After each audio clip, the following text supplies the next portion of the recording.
العالمين وبه نستعين على أمور الدين والصلاة والسلام على أشرف الأنبياء والمرسلين سيدنا مولانا محمد وعلى آله وصحبه أجمعين ولا حول ولا قوة إلا بالله العلي العظيم.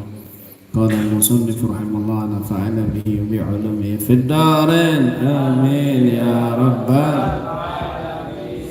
فائدة satu faedah. Qala Syekh Ibnu Atha rahmatullah alaih, man qarabahu faragu umrihi wa yuridu an yastadrika ma fata falyadhkur bil adhkaril jami'ah fa innahu idha fa'ala dhalik sara al-umru al-qasir tawilan كقوله سبحانه العظيم وبحمده عدد خلقه ورضاء نفسه وزنة عرشه ومداد كلماته.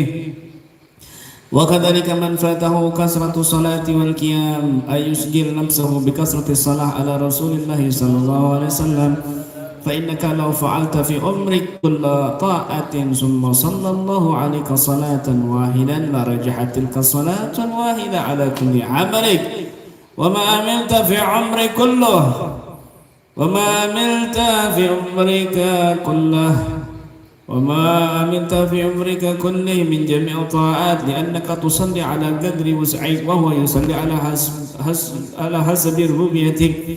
هذا إذا كانت الصلاة واحدة فكيف إذا صلى عليك أصلا بكل صلاة كما جاء في الحديث الصحيح. ما شاء الله ما شاء الله. Satu faedah. Berkata Syekh Ibnu Atha,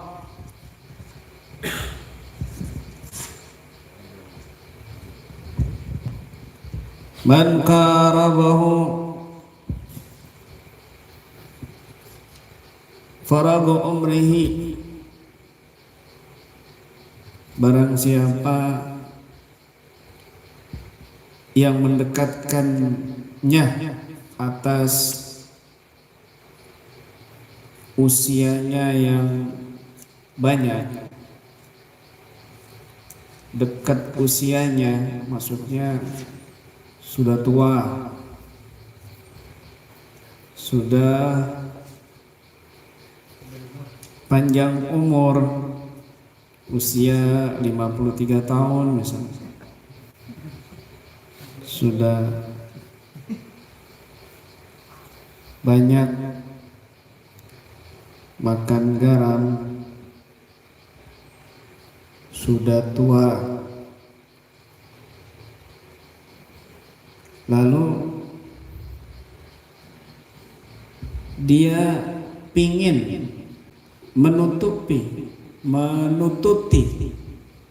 menistidrak, menyusul apa yang ketinggalan, yang hilang darinya, luput dalam umurnya dari ibadah, zikir, ketaatan dan sebagainya, maka solusinya adalah falyadhkur bil adhkaril jami'ah. Maka hendaknya dia ini berzikir dengan zikir yang lengkap, yang mencangkup. Kalau dia ini hidupnya itu banyak ngamburnya, ya hidupnya itu penuh dengan urusan duniawi, urusan perut, urusan makan, kadang ke Jakarta, kadang ke Maluku, nggak jelas, kadang ke Gerobokan, hidupnya pahit.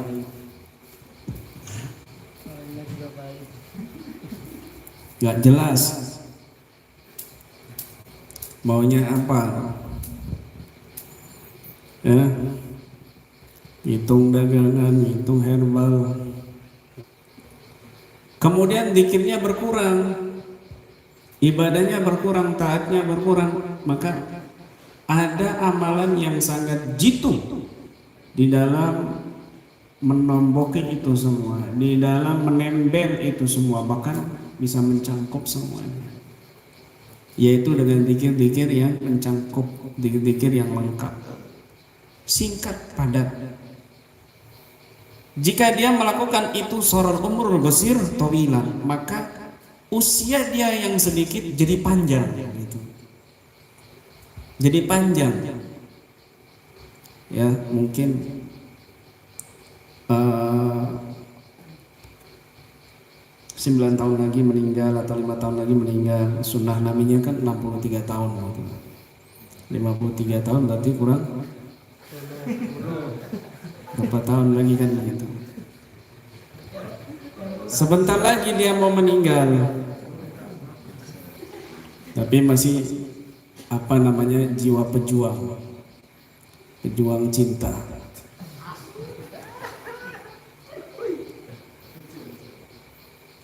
Masih pejuang tangguh, masih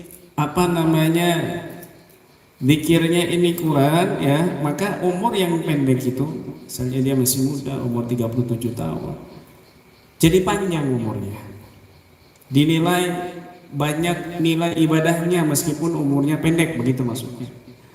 Seperti apa kaulihi, seperti ucapan dia, zikirnya dia, subhanallahil azim wa bihamdi adada khalqi wa ridha nafsi wa zinata arsy wa midada kalimatih. Subhanallah. Ini ada hadisnya juga ya, riwayat Imam Muslim. Baca 3 kali, kan ada di zikir wirdul latif.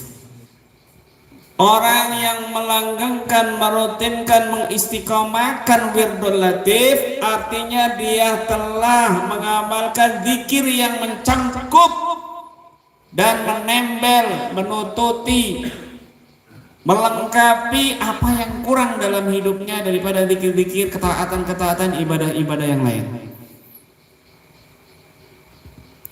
Nggak sempat dia zikir dari jam 9 malam sampai menjelang subuh, nggak sempat seperti ulama-ulama terdahulu. Nggak sempat zikir ibadah sampai kakinya bengkak seperti Nabi Muhammad SAW, nggak sempat.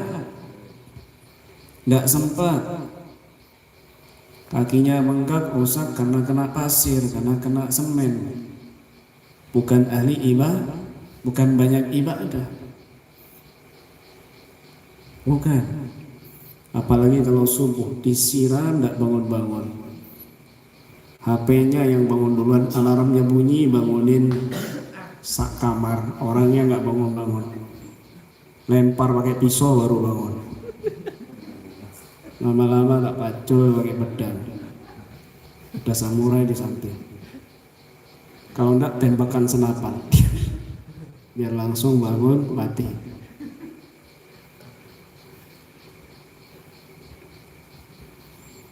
Ini manusia apa mayit?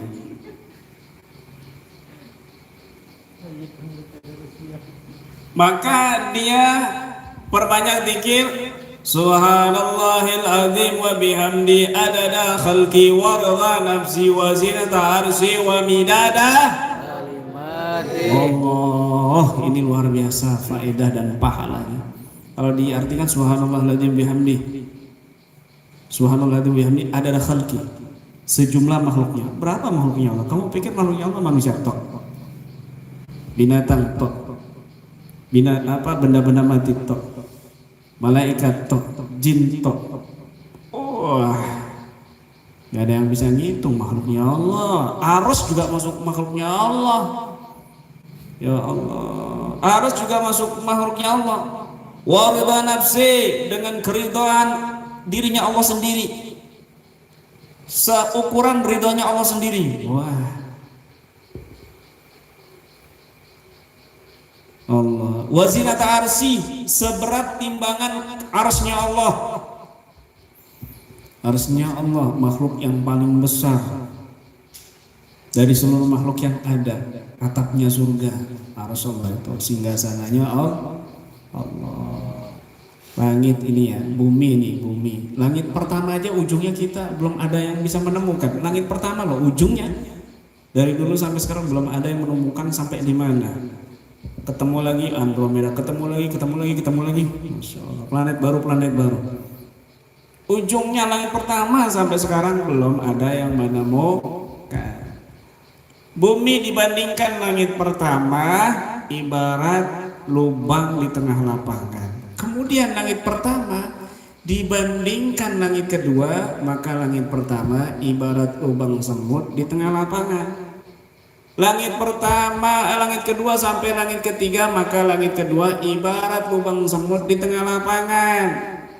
Langit ketiga dibandingkan langit keempat, maka langit ketiga ibarat lubang semut di tengah lapangan. Langit keempat dibandingkan langit kelima, maka langit keempat ibarat lubang semut di tengah lapangan. Langit kelima dibandingkan langit keenam, maka langit kelima ibarat lubang semut di tengah lapangan. Langit keenam dibandingkan langit ketujuh, maka langit keenam ibarat lubang semut di tengah lapangan. Langit ketujuh dibandingkan kursi Allah, maka langit ketujuh ibarat lubang semut di tengah lapangan. Kursi Allah dibandingkan arasy Allah, maka kursi ibarat lubang semut di tengah lapangan. Subhanallah, gimana besarnya, maha besarnya Allah. Terus manusia nggak kelihatan kalau kacamata, pakai kacamata kamu. Besarnya arasy Allah, makhluk yang paling besar. Surga surga itu, surga Firdaus itu kan paling tinggi ya, itu atapnya arasy Allah, atapnya arasy Allah. Wa midada kalimati, dan seukuran kalimatnya Allah, nggak habis-habis kalimatnya Allah. Artinya ini zikir seperti ini kamu baca ya, pagi sore udah, itu cukup semua. Gitu masih malas baca wirdul latih. Orang subuhnya aja gabung sama duhur. Dulu itu subuh gabung sama duha, sekarang subuh gabung sama duhur. Innalillahi wa inna ilaihi raji'un. Iya, jamak subuh sama duhur. Ini madhab baru ini. Mazhab baru ya, dikafani terus disolati, kalau nggak bangun lah.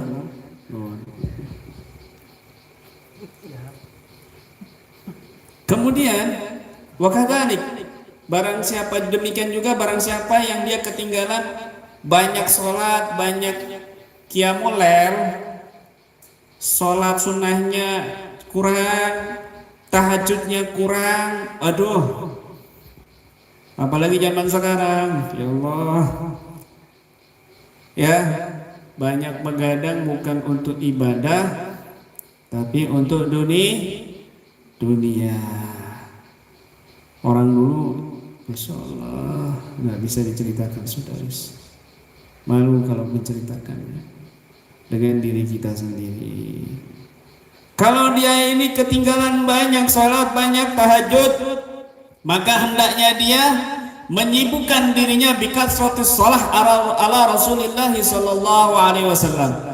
Maka hendaknya dia memperbanyak sholawat kepada Nabi sallallahu alaihi wasallam. Fa innaka, sesungguhnya kamu, law fa'alta fi umrika kulla ta'atin, kalau seandainya kamu seluruh umurmu itu melakukan semua ketaatan jenis apapun, summa sallallahu alaika sunatan wahidah, kemudian kamu itu bersolawat, kemudian Allah bersolawat kepadamu solatan wahidatan, satu solawat saja kepadamu atas balasan kamu solawat kepada Nabi, la rajahatil kasolatul wahidatu ala kulli amalik, maka satu solawatnya Allah kepadamu itu mengungguli seluruh amalan kebaikanmu, seluruh ketaatanmu yang kamu lakukan. Wa ma amilta fi umrik kullih min jami'i ta'at, dan apa yang kamu lakukan seumur hidupmu dari seluruh ketaatan. Masya Allah. Kan ada gini, man shalla alayya salatan wahidatan sallallahu alaika biha asyrah, barang siapa yang bersolawat kepadaku satu kali, maka Allah akan bersolawat kepadanya 10 kali. Ya Allah. Makanya ulama di sini mengatakan, lau sallallahu alal abdi fi umrihi maratan wahidah, la kafahu dzalika sarafan wa karamatan. Kalau seandainya Allah bersalawat kepada seorang hamba dalam seumur hidupnya sekali saja, maka itu sangat cukup kemuliaan dan keluhuran. Fa kaifa bi asy shalawat? Lalu bagaimana dengan 10 salawat yang dibalas oleh Allah atas shalawatnya dia 1 kali? Di sini kalau Allah bersalawat, innallaha walladzi yusalli alaikum wa malaikatuhu liyukhrijakum minadh dhulumati ilal nur. Dialah Allah yang bersalawat kepadamu dan para malaikatnya juga bersalawat kepadamu supaya kamu keluar dari kegelapan menuju cahaya. Ya Allah, Salawat. Siapa yang mencontohkan lebih dahulu salawat kepada Nabi? Tidak ada lain, Allah sendiri yang memulai. Kalau sholat 5 waktu, Allah sholat enggak? Enggak. Kalau perintah zakat, Allah zakat enggak? Enggak. Kalau perintah haji, Allah haji enggak? Enggak. Kalau perintah sedekah, Allah sedekah enggak? Enggak. Tapi kalau perintah sholawat, Allah yang memulai dulu sholawat. Innallaha wa malaikatahu. Sesungguhnya Allah dulu yang ngelakuin sholawat. Jadi contoh gutwah, contoh teladan, contoh kita di dalam bersalawat tidak ada lain Allah sendiri. Begitu. Makanya sholawat itu meskipun riya tetap diterima oleh Allah Subhanahu wa taala. Kenapa? Karena yang mencontoh siapa? Allah. Mana yang disebutkan di sini? Kenapa kok andai Allah bersalawat kepadamu 1 kali saja, maka itu cukup semua amalanmu seumur hidupmu itu bisa diungguli dengan sholawat Allah kepadamu 1 kali. Kenapa? Li'annaka tusalli ala qadri wus'ik. Karena kamu itu bersalawat atas kemampuanmu. Wa huwa yusalli ala hasabi rububiyatih. Sedangkan Allah bersalawat kepadamu menurut ketuhanan Allah Subhanahu wa taala. Hadza idza kanat as-salah wahidah. Ini jika salawat 1 kali. Fa kaifa idza shalla 'alaika asran bi kulli salatin? Maka bagaimana jika Allah bersalawat 10 kali dalam balasan 1 salawatmu kepada Nabi sebagaimana datang dalam hadis sahih? Jadi salawat ini luar biasa. Salah satu anugerah besar yang Allah anugerahkan bukan cuma untuk kita khususnya, tapi juga untuk seluruh umat sejak umat para nabi terdahulu. Bahkan Nabi Adam sendiri taubatnya diterima gara-gara beliau berselawat kepada Nabi Muhammad SAW.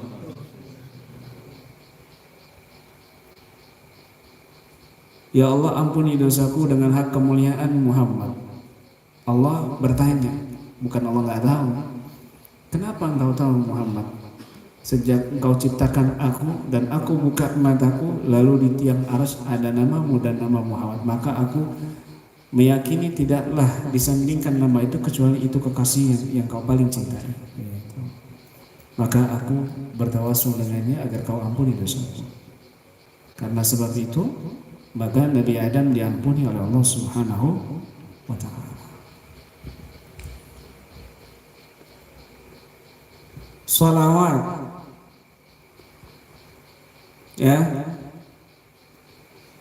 wala wasilata, kata Syekh Ahmad At-Tijani, beliau mengatakan wala wasilata a'dhamu naf'an wa arja fi istijlabir rabb anil abdi fi haqqil ama akbar min as-salati ala nabi sallallahu alaihi wasallam.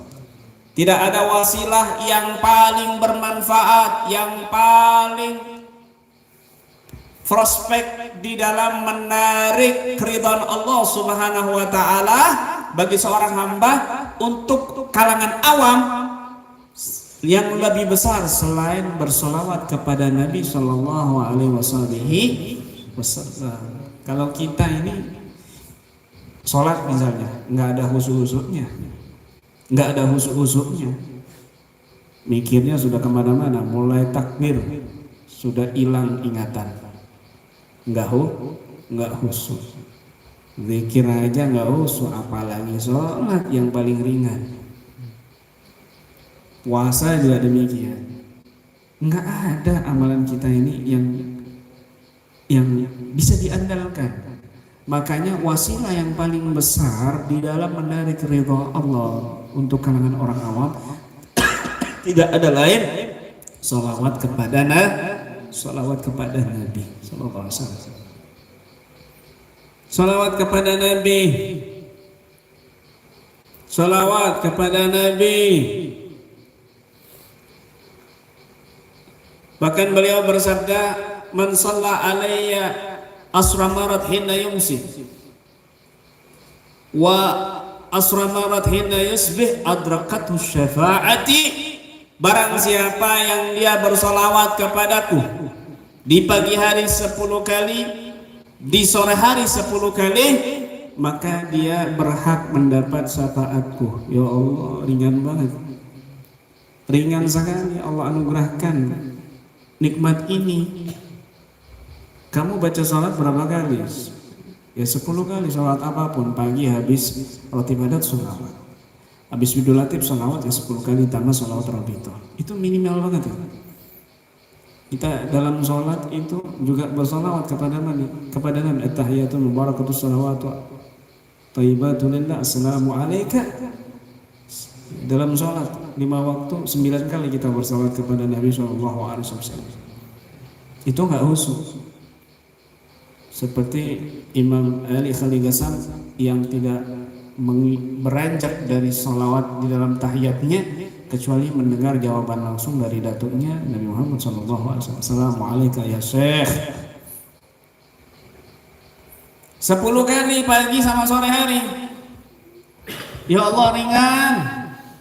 Kita dapat robitoh syafaat dari Nabi.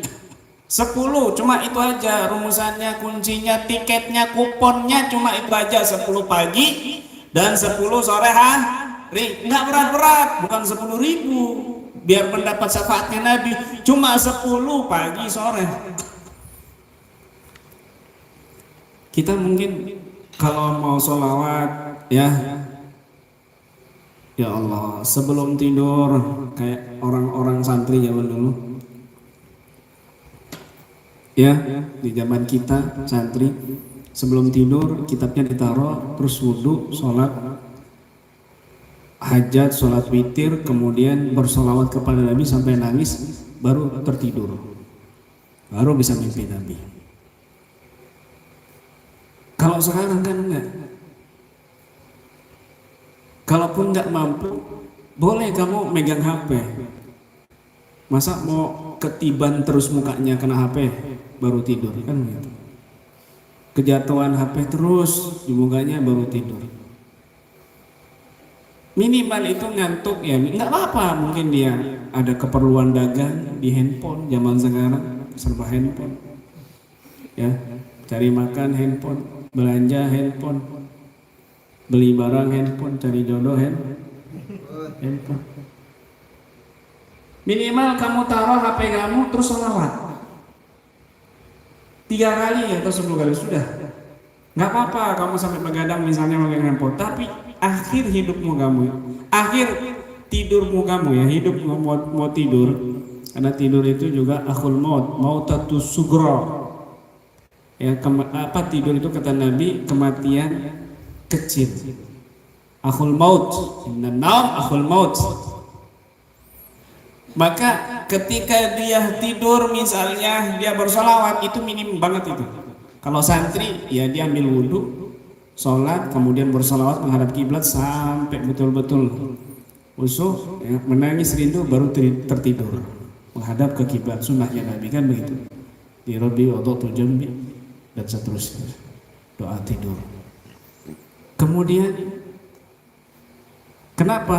Karena kama innal insan yub'as ala ma mata alaih fakadzalikal insan yastakid ala ma nama alaih.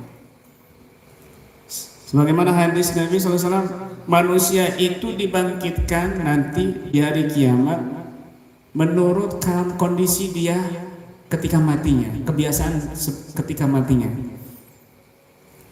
Demikian juga manusia dibangkitkan, dibangunkan dari tidurnya seperti kondisi dia sebelum tidurnya, gitu.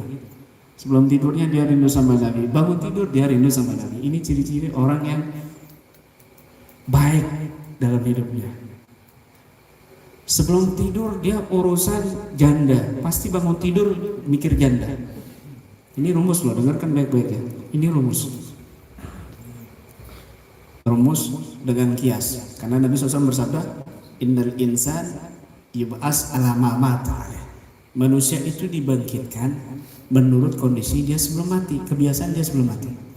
Demikian juga manusia dibangunkan dari tidurnya menurut kebiasaan dia sebelum tidur. Kalau dia sebelum tidurnya ya nonton film horor, maka bangun tidur pun dia tertarik dengan yang horor. Ketemu genderuwo, kuntilanak, pocongan, lihat mukanya genderuwo, lihat muka temennya kuntilanak. Kalau dia misalnya sebelum tidur ya, dia sibuk dengan urusan sekolahannya dia, belajarnya dia, maka dia bangun tidur pun juga sama, kepikiran dengan sekolahannya. Dia melakukan apa yang dia lakukan di sana. Kalau dia misalnya sebelum tidur dia sibuk urusan dagang, bangun tidur juga dia akan sibuk urusan dagang. Langsung itu spontan.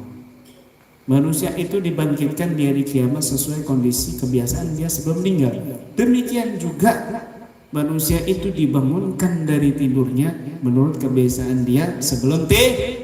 Kalau dia sebelum tidur dia biasa sholawat kepada Nabi, rindu kepada Nabi, maka dia ketika bangun tidurnya udah urusannya Nabi gitu. Sebelum tidur dia sibuk neliti list para janda. Pasti bangun tidur dia urusan itu. Ya.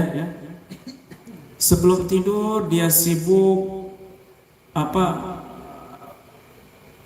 kirim pesan di IG sama artis, maka bangun tidur pun dia juga kepikiran artis hayalannya dia kan. Paham ya?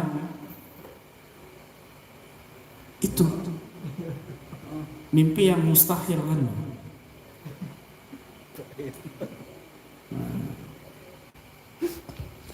Kalau dia sebelum tidur dia sibuk urusan duniawi, maka bangun tidur pasti urusan Kalau sebelum tidur dia sibuk urusan akhirat, maka bangun tidur dia akan juga sibuk urusan akhirat. Intinya di situ rumusnya. Makanya kalau kita kebiasaan ibadah, zikir apapun niatnya tuh, misalnya kamu jualan herbal, niatnya itu satu ibadah. Pokoknya saya niatnya seperti orang-orang soleh lah, dagang, aman kamu. Nanti di hari kiamat ratusan bahkan ribuan niat yang kamu nggak pernah pikirkan di hati kamu. Loh kok saya niat dagang tuh kok ribuannya? Orang soleh kan dicatat di bukunya tuh tebel. Niat makan, niatnya ini, buat supaya kuat, buat ini, supaya cerdas, buat ini. Kamu niat makan, ya Allah, saya sandarkan seperti niatnya orang soleh. Oh, itu luar biasa. Saya niat nikah, ya Allah, seperti niatnya orang soleh. Kamu nanti di hari kiamat ratusan niat yang kamu dapatkan, padahal kamu nggak mikir sama sekali niatnya begitu. Makanya Allah, kami lihat baca rotib kemana waluna wa rasulihun sebagai niatnya dan tutur kami yang soleh dan guru-guru kami yang soleh. Ya Allah, Engkau masukkan niat kami dalam niat mereka, bacaan kami dalam bacaan mereka, amalan kami dalam amalan mereka, tersambung cahaya dengan cahaya, robitoh dengan robitoh, sehingga niat kita ini yang enggak lurus diluruskan oleh Allah Subhanahu wa taala. Barokahnya kita sambungkan niat dengan orang soleh. Begitu aman. Ini termasuk suluk di dalam thariqah juga, yaitu thariqah Alawiyah. Masya Allah. Nabi pernah ditanya sama Allah, ya Muhammad, bumi itu untuk siapa? Maka Nabi menjawab, lillahi ta'ala ya Allah, untuk milikmu ya Allah. Langit miliknya siapa? Wahai Muhammad, milikmu wahai Allah. Surga miliknya siapa? Al-jannah liman ya Muhammad. Surga untuk siapa wahai Muhammad? Punya siapa wahai Muhammad? Punyamu wahai Allah. Lillah, punya Allah. Wa anta liman ya Muhammad. Kamu ini miliknya siapa wahai Muhammad? Lillah ya Allah. Milik engkau wahai Allah. Setelah semua ditanya, jawabannya untuk Allah, milik Allah, milik Allah. Terakhir Allah bertanya, wa ana liman ya Muhammad. Dan aku miliknya siapa wahai Muhammad? Nabi Muhammad gak bisa jawab. Gak bisa jawab, mentok sujud beliau kepada Allah Subhanahu wa ta'ala. Anta a'lam ya Allah. Engkau lebih mengetahui ya Allah. Apa jawabnya Allah? Ana liman yusalli alaika ya Muhammad. Aku adalah milik orang yang bersolawat kepadamu wahai Muhammad. Subhanallah. Kalau Allah miliknya kita, syaratnya kita bersolawat kepada Rasul sallallahu alaihi wasallam. Kalau Allah sudah jadi milik kita, yang lain katut sama kamu jadi milik kamu. Makanya ada hadis mengatakan, la yasauni ardi wala samai walakin yasauni qalbi abdiyal mu'min. Tidak bisa menampungku bumi dan langitku, yang bisa menampungku adalah hati hambaku yang beriman. Tanda orang yang beriman adalah dia selalu banyak bersalawat kepada Nabi sallallahu alaihi wasallam. Maka Nabi bersabda, akrabukum minni majlisan yaumal qiyamah aksarukum alayya salatan. Yang paling dekat nanti dia di hari kiamat denganku adalah yang paling banyak bersalawat kepada Nabi. Bukan yang paling banyak ibadah, tapi yang paling banyak sholawat kepada Nabi. Kalau sudah dekat sama Nabi, artinya surga paling tinggi. Kalau kamu ingin dapat surga yang paling tinggi, jadilah orang yang sering memperbanyak sholawat kepada Nabi Sallallahu Alaihi Wasallam. Begitu. Karena di hadis yang lain, akrabukum minni majlisan yaumal qiyamah ahasinukum akhlaqa. Yang paling dekat kalian nanti kelak di hari kiamat denganku adalah yang paling baik akhlaknya. Lewat yang lain yang paling banyak sholawatnya. Ulama menggabungkan hadis ini. Orang yang memperbanyak sholawat kepada Nabi, maka yatahassan khuluquhu, yatahassanat khuluquhu, yatahassanat khuluquhu. Otomatis akhlaknya jadi bagus. Kenapa? Dia dibimbing dengan sholawat kepada Nabi. Makanya Imam Mustafa bin Abdurrahman Al-Imam Abdurrahman bin Mustafa Mustafa bin Abdurrahman Al-Idrus mengatakan, ya'dimul dalam kitab Kifayatul Atqiya, ya'dimul murabbuna fi akhir zaman. Susah nyari guru pembimbing di akhir zaman. Susah nyari mursyid di akhir zaman. Wa yasir ma yusir ilallah ta'ala shalah ala Nabi sallallahu alaihi wasallam. Maka di akhir zaman saat itu, ya sekarang ini, yang bisa menyampaikan kita kepada Allah tidak ada lain sholawat kepada Nabi. Kenapa? Karena seluruh ibadah antara diterima dan ditolak kecuali sholawat kepada Nabi, fa innaha maqtu'un bigabul. Karena itu pasti dikabulkan oleh Allah Subhanahu wa ta'ala ikraman lahu, karena memuliakan Nabi. dan Allah yang mencontohkannya terlebih dahulu. Ya, mau kamu ria, mau kamu kondisi bagaimanapun, mau kamu junub, mau kamu sedang hadas, mau kamu sedang di tempat enggak bagus, tapi kamu berselawat pasti diterima oleh Allah Subhanahu wa taala. Cuma tetap jaga adab. Jangan kamu sholawat sambil rokokan. Jangan kamu sholawat sambil mendem. Lekuk homer terus sholawat, lekuk homer terus sholawat, lekuk homer terus sholawat. Mau pacaran, ayo bareng-bareng kita sholawat dulu. Mau nyolong, nyulik, enggak, Allah sallallahu Muhammad terus kamu nyolong. Ini bukan adab namanya, main-main kamu dengan sholawat kepada Nabi, meskipun itu diterima oleh Allah sholawatnya. Tapi bahaya. Adab ini penting begitu. Pakai minyak wangi, berwudu, sholat, kemudian bersolawat kepada Nabi dengan khusyuk. Ini ada berlipat-lipat pahalanya yang Allah berikan kepada kita. Ini penting sekali. Ya. Jadi intinya dua tadi. Orang yang umurnya habis dengan urusan duniawi, nggak sempat ibadah, panjang umurnya tapi urusan yang sia-sia, dan dia ingin menutupi itu semua, menembel itu semua, maka dia berzikir dengan zikir yang lengkap, yang mencangkup, yaitu Subhanallahil azim wa bihamdi adada khalqi wa rida nafsi wa zinata arsy wa midada kalimat, dan juga yang semisal ini, yang semua ada contohnya di Wirdul Latif. Kemudian yang kedua, kalau dia ini nggak banyak sholat sunnah, sholat duha, sholat rawatib, sholat taubat, sholat awabin dan lain sebagainya, sholat witir dan lain sebagainya, sholat tahajud dan lain sebagainya, dan juga dia enggak bangun malam ibadah di tengah malam karena sibuk dengan urusan yang lain, maka perbanyak itu semua bisa ditutupi dengan memperbanyak sholawat kepada Nabi Shallallahu Alaihi Wasallam. Mungkin saja dari sholawat yang banyak ada satu Allah bersolawat kepada kita, maka satu sholawat itu bisa mengguli semua ibadah yang kita lakukan seumur hidup dari semua jenis macam ibadah dan ketaatan. Dua hal ini, ya, Syekh Ibnu Atha rahmatullah alaih memberikan resep kepada kita, ya, melalui para lisan orang-orang saleh, menjadikan kita mendapatkan solusi yang terbaik khusus umatnya, khusus umat Rasulullah di akhir zaman ini. Ya, bagi kita yang di era milenial ini, maka dua amalan ini sangatlah cocok dan sangat membantu kita supaya kita lebih dekat kepada Allah dan Rasulnya. Amin ya rabbal alamin. Wallahu a'lam.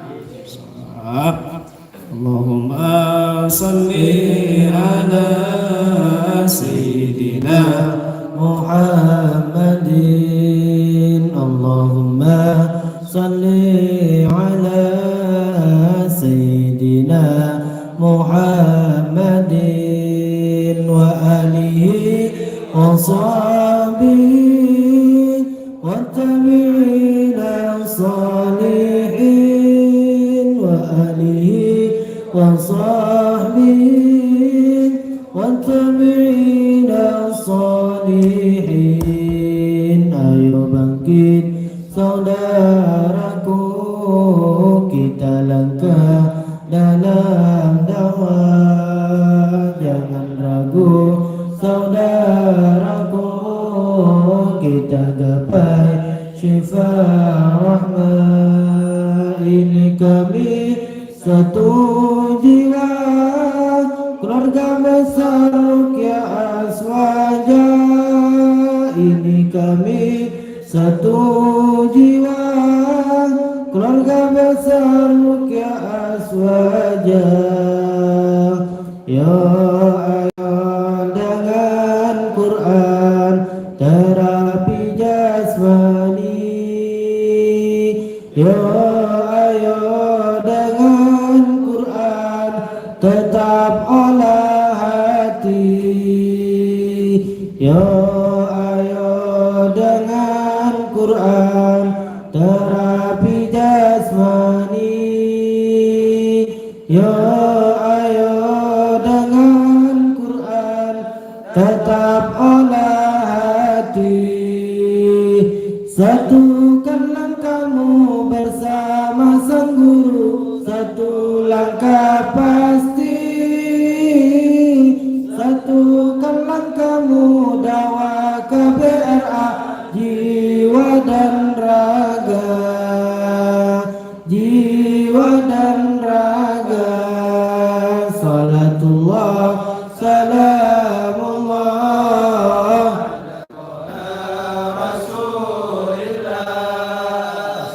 Salatullah salamullah ala taha Rasulillah.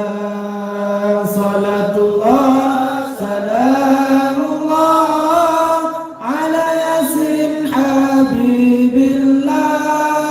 Salatullah salamullah ala yasin habibillah. Allahumma salli ala sayyidina Muhammadin tibbil qulubi wa dawaiha wa afiyatin abadan wa shifaiha wa nuril absari wa diyaiha wa kutil arwahi wa ghidaiha wa ala alihi wa sahbihi wa sallim. Allahumma salli ala sayyidina Muhammadin tibbil qulubi wa dawaiha wa afiyatin abadan wa shifaiha wa nuril absari wa diyaiha wa qutil arwahi wa hidaiha wa ala alihi wa sahbihi wa sallim. Warzuqna bisihhati wa salamah wa sa'adati wa rabitati fid dini wad dunya wal akhirati wa ala alihi wa sahbihi wa sallim wa ala alihi wa sahbihi wa sallim. Allahumma salli ala sayyidina Muhammadin nabiyir rahmah wa safi'il ummah muballighin nubuwwah wal risalati waj'alna wa ashabar ruqya wa hadhil ummah marzuqina bisihhati wa salamah wa sa'adati wa rabitati fid dini wad dunya wal akhirati wa ala alihi wa sahbihi wa sallim wa ala وصحبه وسلم اللهم صل على سيدنا محمد النبي الرحمة وشفيع الأمة مبلغ النبوة والرسالة وجعلنا وأسهب الرقيا وهذه الأمة مرزوقنا بالصحة والسلامة والسعادة والرابطة في الدين والدنيا والآخرة وعلى آله وصحبه وسلم